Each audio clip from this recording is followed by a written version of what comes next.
네, 뉴욕 증시 오늘장의 핵심 이슈들을 깊이 있게 분석해 보도록 하겠습니다. 미증시 인사이트 시작하겠습니다. 자, 오늘 메리츠증권 이화진 광화문 프리미어센터 차장 나오셨고요. 또 메리츠증권 항숙 리서치센터 연구원 함께 해주시겠습니다. 안녕하십니까? 네, 안녕하세요. 안녕하십니까? 네. 오늘 시장 상황이 아무래도 주목이 될 수밖에 없는 건 케빈 워시 사태가 오늘까지 어떤 식으로 영향을 미칠까 주목이 되는 부분이고, 또 하나 짚어보자면 이제 본격적인 실적 시즌, 그리고 우리 서학개미들이 많이 갖고 계시는 팔란티어가 이제 장마감후에 실적 발표를 합니다. 팔란티어 이야기부터 해보죠. 지금 전망이 되게 극과 극으로 좀 갈리고 있는 것 같아요. 일단 지금 팔란티어 목표 주가 측면에서도 그렇고 전반적으로 어떻게 예상하고 계시는지 연구원부터 듣겠습니다. 지금 미국 기업들이 그 실적 시즌에서 받는 요구는 결국에는 수익성을 증명할 수 있느냐 여부입니다. 팔란티어는 여기서 고밸류에이션을 받고 있는 만큼 높은 성장성까지 유지를 하면서 수익성이 개선되고 있는지를 사람들이 보고 싶어 한다라는 건데요. 이를 단적으로 보여주는 지표가 있는데 이제 바로 팔란티어가 실적 발표마다 강조하는 룰 오브 40라는 숫자입니다. 소프트웨어 기업을 평가를 할 때 매출 성장률과 영업이익률을 OP 마진이라고 하는 이 수치의 합이 40을 넘으면 그 기업은 사업성이 우수하다라고 평가를 합니다. 네.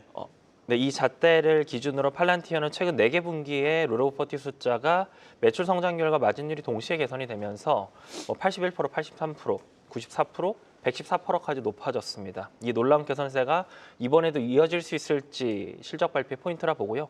이번 분기 컨센서스 기준으로 룰 오브 40의 숫자는 지난 분기와 같은 114%입니다. 결국에는 즉 이 숫자를 지난 분기 대비해서 성장성과 수익성을 모두 넘어설 수 있느냐가 이번 실적 시즌의 핵심 관건이다라 보고 있습니다. 네, 뭐 최근에 트렌드가 계속해서 그렇지만 실적 자체가 시장 예상치를 웃돌더라도 앞으로의 가이던스가 좀 실망스럽거나 이상하게 해석이 된다면 주가는 뭐 곧바로 또 떨어지는 모습 나타내죠.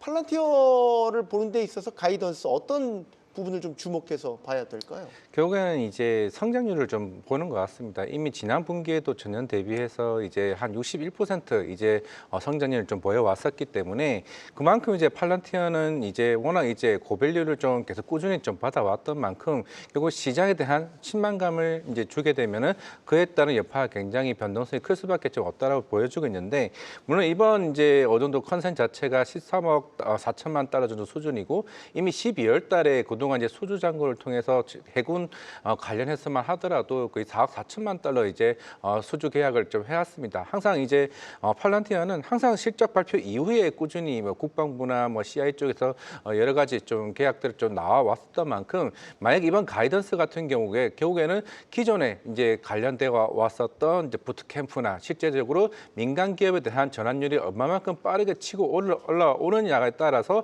향후에 좀 성장률을 좀 보여주지 않을까 생각을 하고 있는데, 결국에는 민간 기업 같은 이제 상업 부분 같은 경우는 항상 연간 한 100% 이상 계속적으로 성장을 좀 보여왔습니다. 네. 오히려 정보 부분이 조금 한 50% 정도 수준이 가이던스가 더 올라가느냐가 좀 시장에 주목도가 있지 않을까 생각을 하고 있습니다. 팔란티어를 꼬리표처럼 따라다니고 있는 게 이제 주가 고평가 부분이 있죠. 성장성이 워낙 뛰어난다고 하지만 주가가 더 많이 뛰어오르니까 표가 떨어지질 않아요. 네. 지금도 300배 넘잖아요. 그러니까 이번에도 그런 고평가 논란을 피할 수 있을까? 여전히 의문이 남는단 말이죠. 네, 그 고평가 논란에 대해서 이제 팔란티어를 다른 주식들이랑 비교를 해본다라고 하면 팔란티어의 PER은 분명히 높습니다. 네. 근데 12개월 선행 PER도 160배 정도, PSR도 100배 안팎해서 밸류에이션 프리미엄을 크게 받고 있는데, 다만 여기서 중요한 건 팔란티어를 PER로만 재단하면 오해가 생길 수 있다는 점입니다. 네. 시장이 지금 팔란티어 주식을 거래하는 기준은 PER이 아니라 이제 계속 저희가 언급을 드리고 있는 결국 탑라인의 성장성이 세 자릿수, 이 중에 특히 이제 ARP로 대변되는 상업 쪽의 매출액 성장률이 계속 뭐 두 자릿수, 세 자릿수 성장률을 이어갈 수 있는지, 수익성과 성장성이 동시에 개선되는 추세가 유지되는지가 지금 시장에서 팔란티어라는 주식을 거래하는 기준이 되겠고요.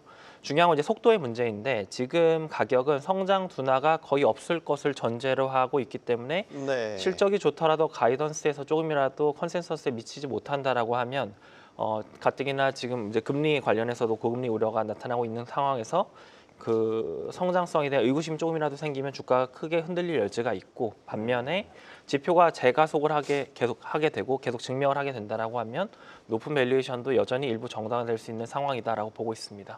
팔란티어를 주가 측면에서 보면 1차적으로는 200달러대를 회복할 수 있느냐라는 부분이 이제 투자자들이 관심을 갖는 부분인 거고, 증권가에서 나오는 목표 주가가 너무 극과 극이에요. 네. 어느 장단에 맞춰야 될지 모르겠어요. 100달러 미만으로 아예 그냥 팍 낮춰버린 것도 있고 200달러 훌쩍 웃도는 목표 주가도 제시가 되고 있고, 어느 장단에 맞춰야 됩니까, 사장님? 네, 일단은 뭐 RBC 캐피탈이 한 50달러 수준을 맞췄고 시티그룹이 235달러 정도 수준의 목표가가 완전 극과 극으로 달라지고 보고 있는데, 이제 RBC 캐피탈 같은 경우는 실제로 이제 팔란티어 관련해서는 우리가 알고 있는 빅테크 업체들과는 이제 질이 다르다고 얘기하는 거죠. 왜냐하면은 이제 팔란티어 같은 경우는 이제 흔히 말해서 소프트웨어 플랫폼을 제공한다라고 얘기를 하고 있지만은 결국에는 여러 고객사들을 통해서 이제 그런 엔지니어를 계속 꾸준히 이제 계속 이제 투입을 시켜야 됩니다. 그만큼 이제 고정비가 계속 같이 이제 날아가는 거죠. 왜냐하면은 일반적으로 소프트웨어 업체들 같은 경우는 초기 비용이 굉장히 좀 많이 들고, 그 이후에는 계속 꾸준히 이제 비용 없이 수익성이 마진이 계속 올라가는 이 측면에서 해석을 해야 된다라고 했을 때는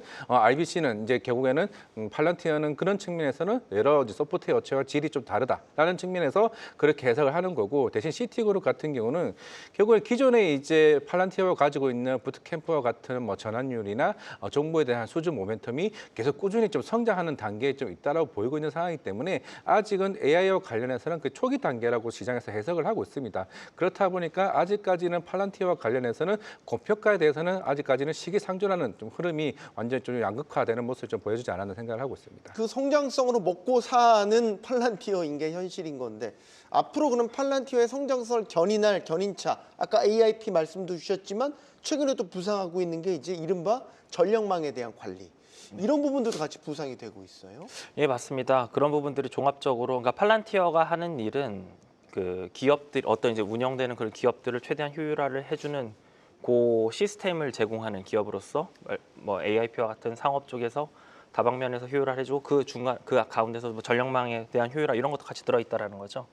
근데 이제 이런 것들이 어떻게 앞으로 매출을 폭발적으로 성장시키느냐, 그 이제 비즈니스 구조가 좀 중요하다라 보는데, 단순한 고객사의 증가뿐만 아니라 파일럿의 형태로 일부 고객사들에게 먼저 들어가서 선제적으로 제공됐던 요 비즈니스가 전사 확산의 형태로 이제 좀 더 그 제공되는 플랫폼의 크기가 가중되면서 매출 레벨이 기하급수적으로 늘 수 있는 구조가 실질적으로 실현되는지가 좀 더 중요하다라 봅니다. 그리고 여기에 뭐 정부 부분이나 국방 부분의 뭐 AI 운영 체계화가 계속 기반이 되면서 정보형 수준을 꾸준히 늘 수 있는지 여부도 여전히 좀 중요한 상황이고요.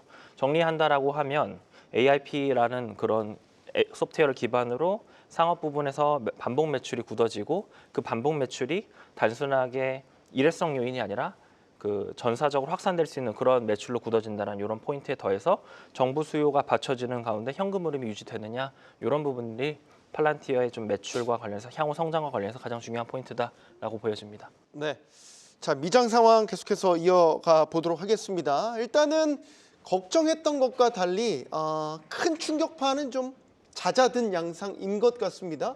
일단 지난주 마지막 거래일에서 일단은 케빈 워시 차기 연준 의장 지명에 따른 충격파가 있었기 때문에 그 여파가 이번 주에도 계속 미칠까 걱정했었는데, 지금 초반 상황 어떻게 보고 계십니까, 연구원님?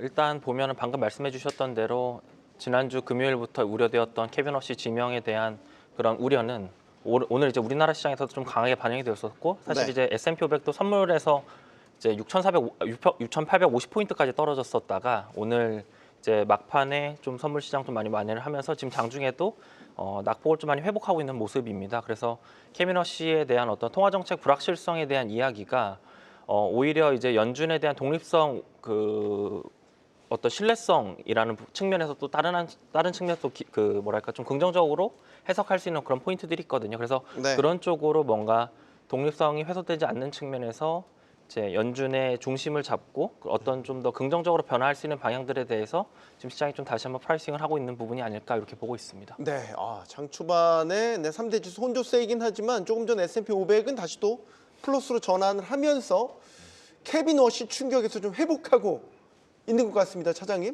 네, 일단은 뭐 이제 지난주와 대비해서 그나마 조금 이제 금이랑 뭐 은이랑 비트코인과 같은 이제 관련 이제 자산들도 좀 반등하는 좀 모습을 좀 보여주고 있고, 특히나 이제 아까 이제 오라클이 이제 자금 조달에 대한 관련 이제 이슈가 부각이 되면서 네. 특히 기술주들의 반등이 조금 반등하는 모습 좀 보이고 있습니다. 뭐 AMD나 뭐 랜 리서치나 특히나 이제 이번 주 이제 실적 발표가 아직까지 남아 있는 상황에서 특히나 이제 월트 디즈니가 실적이 굉장히 크게 좀 호조를 보였음에도 불구하고 굉장히 큰 폭으로 하락하는 모습을 보여주고 있는데, 결국에는 새로운 이제 테마파크에 대한 부문 사업장이 새로운 이제 CEO로 이제 바뀌게 되게 되면서 이제 거기에 따른 좀 불확실성이 좀 시장에서 부각받지 않았나 생각을 하고 있습니다. 네, 자 케빈 워시 여파는 일단 충격파에서 벗어난 듯한 모습이지만 이슈가 끝났냐? 그건 아니겠죠. 케빈 워시가 매파적인 인물인지 아니면은 비둘기파적인 인물인지 사실 아직까지 시장은 판단 중에 있는 것 아니겠습니까? 그래 이번 주 중에라도 어떤 식의 외신 보도 혹은 해석이 나오느냐에 따라서 다시 한번 시장은 변동성을 줄 가능성도 있는 것 아니겠습니까? 네, 맞습니다. 이제 지금은 아직 1차 충격 국면으로 좀 인식을 하고 있고요. 말씀해 주셨던 그 케빈 워시에 대한 어떤 평가가 갈림에 따라서 장기적으로 변동성을 줄 수 있는 여지가 아직은 남아 있다라 봅니다. 근데 이후에 또 이 이슈를 어떻게 해석하는지가 중요한데, 보통 일반적으로 1차 충격 그리고 이제 이후에 인준 과정에서의 재평가, 실제 정책 신호라는 요 세 가지 포인트에서 3단계로 나눠서 어떤 주가 변동성이 좀 더 이제 확대되느냐, 네. 혹은 그 변동폭을 줄여가느냐가 있을 것 같고요. 그래서 향후 변동성은 상원 인준 청문회 일정과 발언 등에서 한 번 더 나타날 가능성이 있고, 그 과정에서 얼마나 매파인지 비둘기파인지 이런 구체화 여부가 확인이 된다라고 하면 시장이 이제 새롭게 이제 가격을 프라이싱하게 되어가는 그런 과정을 거칠 것 같습니다. 네, 자 특징주들 좀 살펴보면 일단 빅테크에 좀 주목이 되는 건 이번 주에 일단 실적 발표가 계속해서 빅테크들 이어지기 때문에 과연 빅테크들의 실적에 어떻게 반응할 것이냐, 어떤 부분을 관전 포인트로 삼고 주가에 반응을 할 것이냐, 이 부분을 좀 짚어봐야 되겠는데 차장님, 네. 뭐 예를 들어서 아마존을 비롯해서 지금 빅테크들의 실적에는 정확히 어떤 기준을 가지고 투자자들이 반응을 하고 있습니까? 결국에는 지금 작년 9월부터 이제 매물 가격이 굉장히 가파르게 이제 올라오게 되면서 결국 이번 실적에 대한 이제 관전 포인트는 결국에는 비용에 대한 부담이었던 것 같습니다. 이거는 뭐 마이크로소프트도 마찬가지였고 메타도 마찬가지였는데, 과연 그 비용 부담을 안고 과연 이제 캐펙스의 투자를